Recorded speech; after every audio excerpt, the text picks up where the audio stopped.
Hi everyone, Roy with Onshape. Let's go over the usage of Onshape's 3 different import options for CAD data. In this first example, we are importing a small to medium-sized subassembly for our design.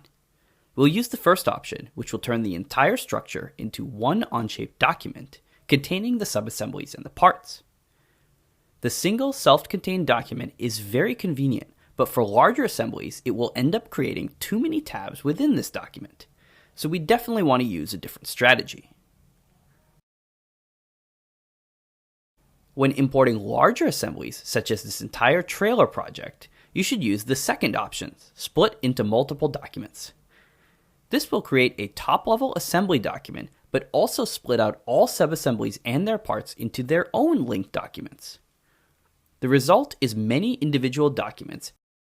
However, Onshape will be able to manage much larger data sets while still maintaining best practices for data structure. For this reason, most often you want to use this option. When importing this hydraulic cylinder, it's a special use case, and we'll actually select the third option.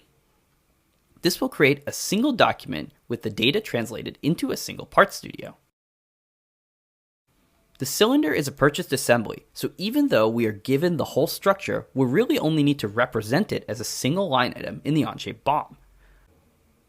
By placing it into a part studio, we can make a composite part to achieve this correct bill of material behavior. Thanks for watching, and remember, if you're unsure what option to use, select option 2.